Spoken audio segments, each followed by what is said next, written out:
शुरू। साथियों नमस्कार, मैं आपका साथी राजीव कुमार। अखबार में छपी इस खबर को पढ़कर के हम इस तोता के नंगला गांव के इस घर में पहुंचे। इस खबर को आप नज़दीक से देख लें और मैं अब आपको थोड़ा सा इसका टाइटल पढ़ के बता देता हूं। 25 लाख की लॉटरी का झांसा दे महिला से ठगे 12,000 रुपए। महिला ने उधार लेकर ठगों को दिए थे पैसे। हमारे समाज में एक प्रचलित और मान्य कहावत है कि जब तक दुनिया में लालच जिंदा रहेगा ठगों का कोई कुछ नहीं बिगाड़ सकता है। ये ठगी का शिकार करने वाले लोग लालच का ऐसा पासा फेंकते बहुत लोगों के पास हैं ये इस पासे को, लेकिन कुछ लोग इनके झांसे में आ जाते हैं। ऐसा ही इस छोटी उम्र के बच्चे के साथ हुआ है। आप इस मासूम को देखिए एक बार। इस बच्चे के घर पर मोबाइल पर एक फोन आता है और उस फोन करने वाले ने क्या कुछ इससे कहा, क्या कुछ इसने अपनी माँ से कहा और कैसे ये परिवार उन झांसेदारों की झांसे में फंस गया, उलझ गया। और घर में ना होते हुए भी, मैं इस बात को बहुत जोर देकर के कह रहा हूं, घर में ना होते हुए भी इधर उधर से 12,000 रुपए उधार ब्याज पर लेकर इन्होंने उनके खाते में डाल दिए और अब हाथ मल रहे हैं। पिछले 2-3 दिन से बताया जा रहा है इस घर में चूल्हा नहीं जला है। माँ बेटे परेशान हैं। पिता किसी कारणवश हवालात में हैं। हम इसके पास साथियों इस वजह से पहुंचे हैं, थोड़ी सी मदद से हम इसकी मदद करने की शुरुआत करेंगे कि ये परिवार और ज़्यादा संकट में नहीं आए। इनका बैंक अकाउंट नंबर जो है वो हमने इस वीडियो के ऊपर डाल दिया है। एक बार और मैं पासबुक आपको दिखाई देता हूं। ये बैंक ऑफ बड़ौदा में इसके बड़े भाई का खाता है, लोकेश का। इस विषय पर और गंभीर जानकारी हम आपको देंगे, उससे पहले इस बच्चे से उस घटनाक्रम की चर्चा करते हैं। क्या नाम है तुम्हारा? करण। जोर से बोलिए। करण। कब आया था फोन? सुबह 7 बजे से आया था। सुबह 7 बजे के करीब तुम्हारे घर के मोबाइल नंबर पर फोन आया। क्या कहा? तू नहीं उठाया फोन? हाँ। क्या कहा उन लोगों ने? उन लोगों ने कहा आपकी लॉटरी खुली है, 25 लाख रुपए की आप लॉटरी लेना चाहते हैं। हमने कहा कहाँ लेना चाहते हैं। उन्होंने कहा कि आपका वो बैंक पासबुक का नंबर डालें और फोटो डालें, आधार कार्ड का नंबर डालें। हमने डाल दिया। फिर वो नौकर अपना खाता चेक करा ले, पहले कितने रुपए हैं। हमने बाजार जाकर खाता चेक करा लिया और फिर 1 भी रुपया नहीं था। जब उन लोगों ने वो कहा कि आप 12,000 रुपये गिराइए तब आपका चेक आएगा। इस खाते में पहले अपने खाते में डलवाए पैसे या उन्होंने अपने खाते में?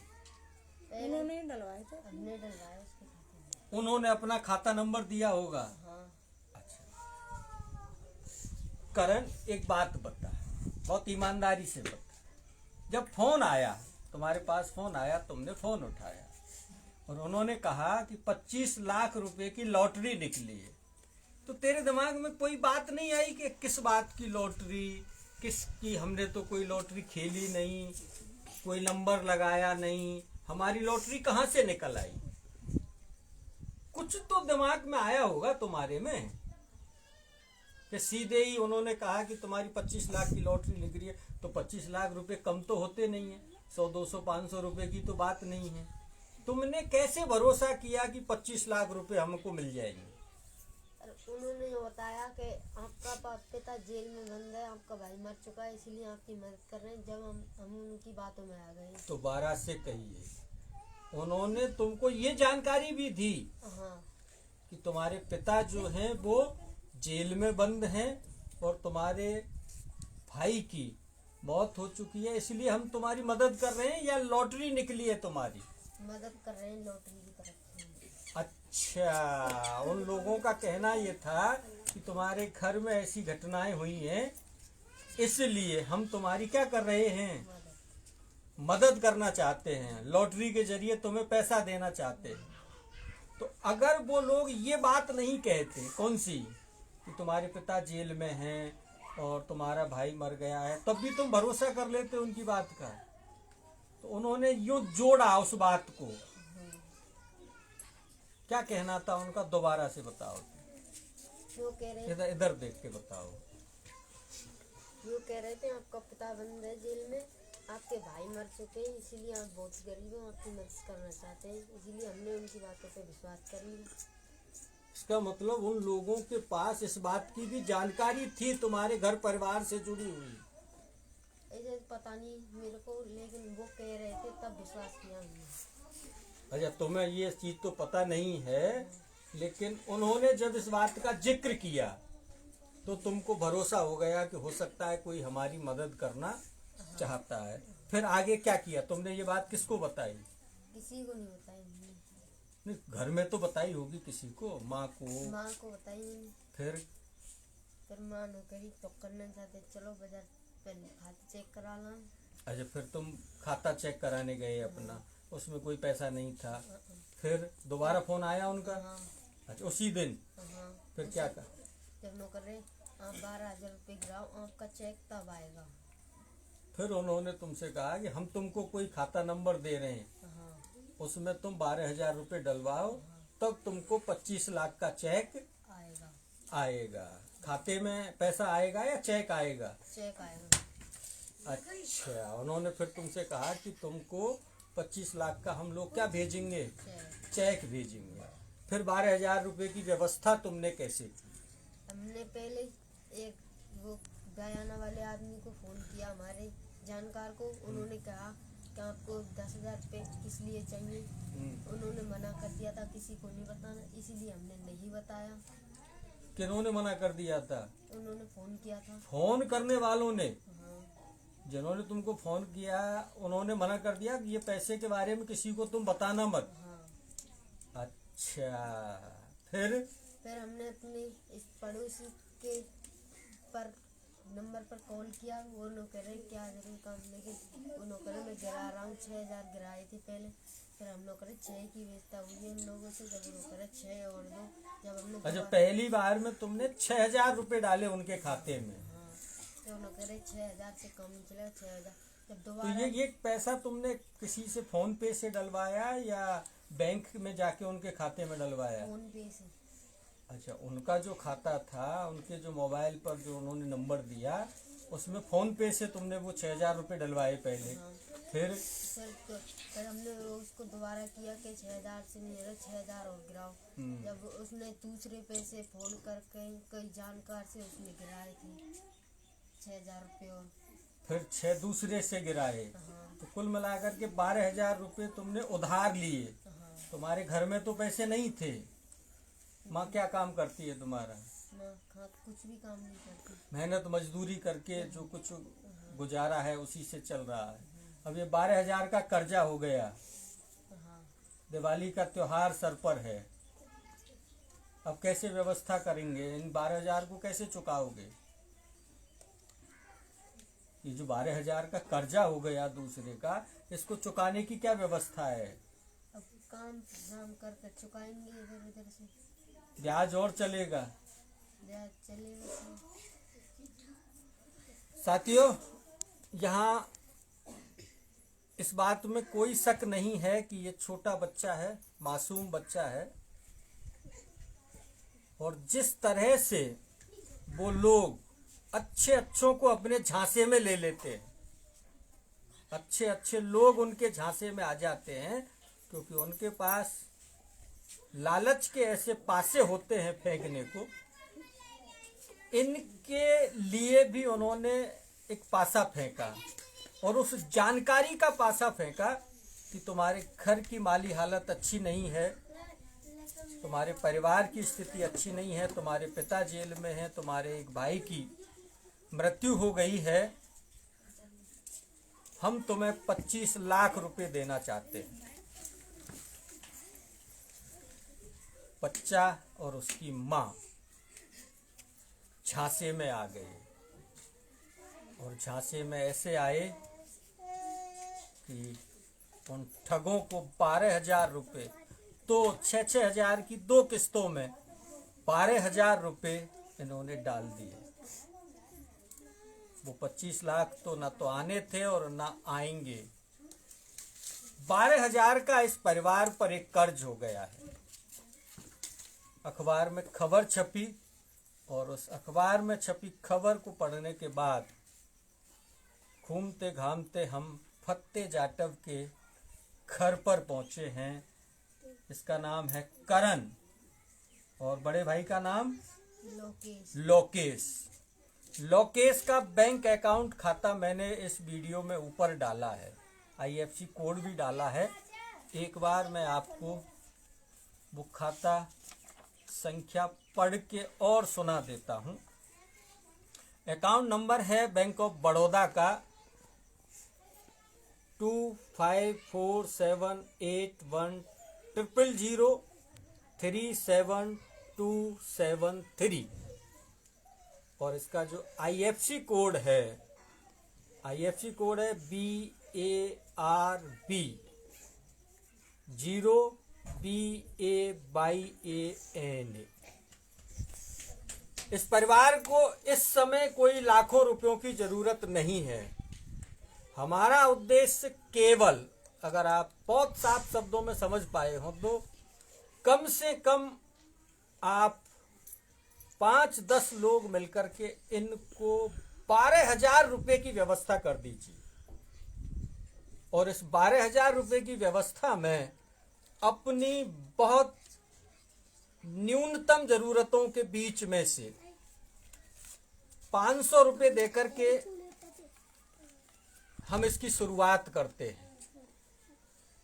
ये 500 रुपए लोकेश पकड़िए आप करण, ये 500 रुपए मैंने अपने जेब खर्च में से काट करके, क्योंकि मेरी माली हालत भी बहुत ज़्यादा अच्छी नहीं है, मैं बहुत दिनों से बहुत ज़्यादा परेशान हूँ। अपनी पीड़ा की चर्चा मैं फिर किसी दिन आपसे करूँगा।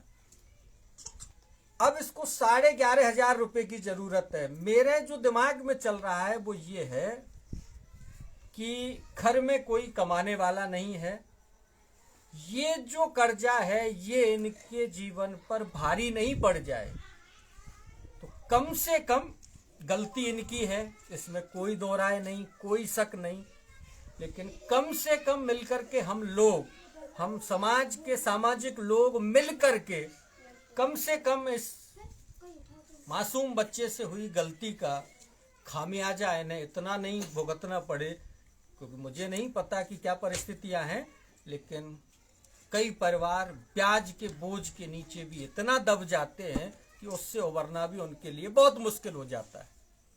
तो ये 12,000 रुपए की मदद मांगने के लिए हम लोग इस घर पर पहुंचे हैं। आपसे उम्मीद है, विश्वास है, भरोसा है कि आप इनको ज़्यादा नहीं, क्योंकि इन्होंने गलती की है, ये लालच में आए हैं, क्योंकि इसको भी समझना चाहिए था कि ऐसे 25 लाख रुपए की मदद कोई फोन पर करेगा क्या? कोई ऐसा दानी महात्मा है इस दुनिया में जो 25 लाख रुपए तुमको दे देगा? लेकिन चूंकि उन्होंने जिस तरह का जाल बुना, परिवार की जिस परिस्थिति का चित्रण इसके सामने किया कि बच्चा उस झांसे में आ गया, इसने अपनी माँ को बात बताई और जैसा उन्होंने जाल बुना था कि इस बारे में किसी से कुछ कहना मत, यही तो उनके साथ शब्दों का जाल होता है कि वो लोगों को जानकारी नहीं देने देते हैं। क्योंकि अगर ये किसी से, मेरे फ़ोन में भी 2-3 वॉइस कॉल आए हुए हैं, वॉइस वीडियो आए हुए हैं इस तरह से SBI में इस नंबर पर ये करो वो करो वो करो। उनका काम ही है, वो दिन भर में सैकड़ों लोगों तक अपनी अप्रोच करते हैं, 1 2 3 कोई ना कोई उनके जाल में फंस जाता है। मैं अपनी छोटी सी बात दोहराता हूँ साथियों, लालच दुनिया में जब तक जिंदा रहेगा ठग भूखे नहीं मरेंगे। और लालच का पासा फेंका ऐसा जाता है जिसमें ये छोटा सा बच्चा फंस गया, ये फंस गया, इसकी माँ भी फंस गई और ये 12,000 रुपये कर्ज लेकर के उनके खाते में डाल चुके। तो ये 12,000 का कर्ज इनके जीवन पर बोझ नहीं बन जाए, इसीलिए इसके खाते में, इसके बड़े भाई के, जिसका नाम लोकेश है, उसके खाते में आप 12,000 रुपये की, 12 लोग भी 1,000 की मदद करेंगे तो 12 कर देंगे। 120 लोग अगर 100 रुपए की मदद करेंगे तो 12,000 रुपये हो जाएंगे। और 24 लोग अगर 500 रुपए की मदद करेंगे तो 12,000 हो जाएंगे। हमारा कोई उद्देश्य नहीं है इनको लाखों रुपए की व्यवस्था कराना। हमारा उद्देश्य है इनके पास, इनके जो हालात पैदा हुए हैं, ये 12,000 रुपये इनको और ज्यादा कष्ट नहीं दें। इतनी सी ही बात का प्रण लेकर के, उद्देश्य लेकर के, एक अच्छा पावन पवित्र उद्देश्य लेकर के हम लोग यहाँ आए हैं। एक बार आप भी कह दीजिए लोगों से कि हमारी थोड़ी सी मदद कर दो। दोबारा बोलिए। हमारी थोड़ी सी मदद कर दो। क्यों क्यों मदद की जरूरत है?